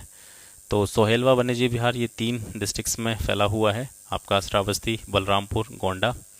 और सोहागी बरवा वन्यजीव विहार ये आपका महाराजगंज में है। और राष्ट्रीय चंबल वन्यजीव विहार आगरा और इटावा में ये फैला हुआ है। यहाँ से आप देखेंगे सबसे छोटा जो वन्यजीव विहार है वो है उत्तर प्रदेश का महावीर स्वामी वन्यजीव विहार, ठीक है। महावीर स्वामी वन्यजीव विहार ये कहाँ पे है आपका, ललितपुर में है, इसको याद रखेंगे। रानीपुर वन्यजीव विहार ये बांदा में है। और कैमूर वन्यजीव विहार जो है आपका ये मिर्ज़ापुर और सोनभद्र जिले में है। अगर आपसे पूछा जाए कि उत्तर प्रदेश का सबसे पुराना वन्यजीव विहार कौन सा है, तो चंद्रप्रभा वन्यजीव विहार है, याद रखना आसान है। चंद्रप्रभा, चंदौली, एक ही नाम से स्टार्ट हो रहे हैं, चंदौली, चंद्रप्रभा, आसानी से याद हो जाएंगे। अब जो नाम आपने ऊपर देखे यही सेम नाम नीचे हैं।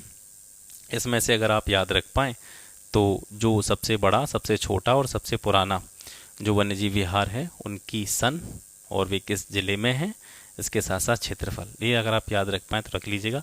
नहीं याद रख पाएँ तो बहुत ज़्यादा ज़रूरी नहीं है और पूछा भी नहीं जाता है। केवल जो वन्यजीव विहार है या पक्षी विहार है वो किस जिले में है, इस तरीके का ही प्रश्न जो है अक्सर करके देखने को मिलता है। तो इन सारे नामों को फिर दोबारा से रिपीट करने की ज़रूरत नहीं है, क्योंकि अभी हम मैप में देख के ही चले आ रहे हैं इन सारी चीज़ों को। इसके बाद में उत्तर प्रदेश के प्राणी उद्यानों की बात करते हैं तो 3 प्राणी उद्यान हैं उत्तर प्रदेश के। पहला है नवाब वाजिद अली शाह प्राणी उद्यान, ये लखनऊ में है, क्योंकि लखनऊ नवाबों का शहर है, तो नवाब वाजिद अली शाह ये कहाँ पे होगा, ये लखनऊ में ही होगा। कानपुर प्राणी उद्यान कानपुर में ही है, तो कोई दिक्कत है नहीं। और शहीद अशफाक उल्लाह खां प्राणी उद्यान ये आपका गोरखपुर में है। उत्तर प्रदेश में राष्ट्रीय उद्यान कितने हैं, राष्ट्रीय उद्यान एक ही है और वो है आपका दुधवा राष्ट्रीय उद्यान लखीमपुर खीरी में। 1970 में इसकी स्थापना हुई थी। क्षेत्रफल है इसका 490 स्क्वायर किलोमीटर। टाइगर रिजर्व की बात करेंगे तो उत्तर प्रदेश में 4 टाइगर रिजर्व हैं। ऊपर सॉरी वो थोड़ी सी मिस्टेक हो गई थी, मैंने 3 बता दिया था, तो उसको 4 के हिसाब से आप याद रखेंगे। 4 जो है उत्तर प्रदेश में टाइगर रिजर्व हैं। दुधवा लखीमपुर खीरी में, पीलीभीत टाइगर रिजर्व ये पीलीभीत में है, रानीपुर टाइगर रिजर्व ये चित्रकूट में है, और अमनगढ़ टाइगर रिजर्व एक बफर जोन के रूप में इसको जो है स्थापित किया गया है, दुधवा टाइगर रिजर्व के बफर जोन के रूप में। तो अगर इसको बफर जोन के रूप में देखें उधर तो 3 माने जाएंगे उस हिसाब से, और वैसे 4 हैं, है ना, तो इनको आप याद रखेंगे। हाथी रिजर्व्स की बात करें तो उत्तर प्रदेश में 2 हाथी रिजर्व्स हैं। उत्तर प्रदेश हाथी रिजर्व 2009 में इसकी स्थापना हुई, 744 स्क्वायर किलोमीटर इसका क्षेत्रफल है। और तराई हाथी रिजर्व ये लखीमपुर खीरी और पीलीभीत जिलों में विस्तृत है, 2022 में ये स्थापित किया गया था, तो ये सबसे नया हाथी रिजर्व है। 3 फरवरी 1975 को उत्तर प्रदेश जल प्रदूषण निवारण और नियंत्रण बोर्ड का गठन किया गया था। इसके साथ साथ 13 जुलाई 1982 को इस बोर्ड का नाम बदल करके क्या कर दिया गया, उत्तर प्रदेश प्रदूषण नियंत्रण बोर्ड कर दिया गया। पहले पुराना नाम क्या था इसका, उत्तर प्रदेश जल प्रदूषण निवारण नियंत्रण बोर्ड, जिसकी स्थापना 1975 में हुई थी। 82 में नाम चेंज करके उत्तर प्रदेश प्रदूषण नियंत्रण बोर्ड कर दिया गया। उत्तर प्रदेश वन विभाग का गठन कब हुआ था, 1855 में हुआ था। तो इस तरीके से आपके शुरुआती जो 4 अध्याय थे वो इस बुक के समाप्त हो चुके हैं। आशा करता हूँ ये सीरीज़ आपको पसंद आ रही होगी, और आपके पास अगर बुक हो तो मैं बार बार आपसे रिपीट कर रहा हूँ कि आपके पास बुक हो तो जो चीज़ें मैं हाईलाइट कर रहा हूँ या जो चीज़ें मैं आपको बताते चल रहा हूँ उन चीज़ों को अंडरलाइन कर लीजिएगा, क्योंकि ये बुक बहुत ज़्यादा लंबी चौड़ी किताब नहीं है। इसको अगर आप चाहेंगे तो अभी आपके पास इतना समय है कि 2 से 3 बार इसको आप रिवाइज़ कर सकते हैं। और जब चीज़ों को हम पढ़ लेते हैं, सुन लेते हैं और उसमें से जो भी महत्वपूर्ण चीज़ें हैं उनको फिगर आउट कर लेते हैं, तो उसके बाद में दोबारा जब हम किसी किताब को रिवाइज़ करने बैठते हैं तो उसमें ज़्यादा टाइम नहीं लगता है। अगर आप बुक में कुछ चीज़ों को सॉर्ट आउट नहीं करेंगे तो बुक पढ़ने में आपको उतना ही टाइम लगेगा, लेकिन चीज़ों को सॉर्ट आउट जब हम कर लेते हैं, पॉइंट आउट कर लेते हैं, तो थोड़ा सा कम समय लगता है कंपैरेटिवली फर्स्ट रीडिंग के। तो पहली रीडिंग में जितना टाइम लग रहा है उससे कम टाइम में आप इस बुक को रिवाइज कर पाएंगे। और यकीन मानिएगा यहाँ से बाहर क्वेश्चन नहीं पूछा जाएगा। यूपी स्पेशल में काफ़ी सारे क्वेश्चंस आपको देखने को मिलेंगे, और इसके अलावा जो प्रश्न पूछे जाएंगे वो करंट से जोड़कर ही पूछे जा सकते हैं, जो कि आपको अलग से तैयार करने पड़ेंगे, है ना। तो आज थोड़ा सा मुझे प्रॉब्लम थी, लेकिन फिर भी मैंने वीडियो शूट करा, मैंने आपको बताया। अभी समय हो रहा है लगभग आपका, यहाँ देख लेते हैं, अभी आपका समय हो रहा है यार, अब लगभग 1:50 के आसपास हो चुके हैं। तो आज थोड़ा सा नींद कभी कभी बीच में आ रही थी, तो मैंने बीच में वीडियो को पॉज करने के बाद में मुंह धो करके फिर दोबारा से बैठा हूँ। तो आप में से भी काफ़ी लोगों के, अभी मैं थोड़ी देर पहले कमेंट देख रहा था तो कमेंट कर रहे थे, तो मुझे बड़ा अच्छा लगता है कि इस टाइम पर भी आप लोग जग रहे हैं, पढ़ाई कर रहे हैं। और निश्चित रूप से जब दुनिया सो रही होती है और आप जाग रहे होते हैं तभी कुछ चेंजेस आपके जीवन में हो पाते हैं, और इस तरीके के चेंज होते रहने चाहिए, इस तरीके की मेहनत चलती रहनी चाहिए। और इसको ख़त्म करने के बाद में जैसे ही ये समाप्त होगा तो उसके बाद में हम यूपी पीसीएस के जो बचे हुए पेपर हैं उनको कवर करेंगे। और अभी ये चीज़ मैं आपको क्यों बता रहा हूँ, क्योंकि थोड़ी देर पहले ही आप में से ही एक मित्र का कमेंट आया था, तो बोल रहे थे कि सर इसके बाद में जो है आप यूपी पीसीएस के जो भी बचे हुए पेपर हैं उनको कंप्लीट कराइए, और वो भी जो है आर ओ के लिए काफ़ी इंपॉर्टेंट रहेंगे। और आर ओ के बाद में आपको पता है कि यूपी पीसीएस का भी प्रीलिम्स होने वाला है, तो उसके लिए भी जो है उनसे बहुत ज़्यादा हेल्प आपको मिलेगी। और अगर आपने यूपी पीसीएस के प्रीवियस ईयर क्वेश्चंस नहीं देखे हैं तो आप इसी चैनल पर एक प्लेलिस्ट बना रखी है मैंने यूपी पीसीएस के प्रीवियस ईयर पेपर्स की। उसमें से लगभग 10-12 सालों के पेपर मैंने डाले हुए हैं, पीछे से मैंने स्टार्ट किया था। तो जो अभी कह सकते हैं लेटेस्ट लगभग 10-15 पेपर और हैं, उनको भी मैं यहाँ पर कवर कराऊंगा यूपी स्पेशल के बाद में। और प्री क्योंकि ऑब्जेक्टिव होता है तो उसके लिए सबसे ज़्यादा फोकस आपको प्रीवियस ईयर क्वेश्चंस पर करना है। और यूपी पीएससी के द्वारा आयोजित होने वाली आर ओ के तो आपको लगाने ही लगाने हैं, लेकिन इसके साथ साथ बेहतर रहेगा अगर आप यूपी पीसीएस के भी प्रीवियस ईयर क्वेश्चंस को लगा डालें। निश्चित रूप से इसका बहुत बड़ा लाभ आपको आर ओ के प्रीलिम्स में देखने को मिलेगा। तो आज के लिए बस इतना ही, मिलते हैं आपसे फिर एक नेक्स्ट वीडियो में एक नए टॉपिक के साथ। तब तक जुड़े रहिए। अगर वीडियो अच्छा लगता है तो इसको अपने मित्रों के साथ में शेयर ज़रूर कीजिएगा।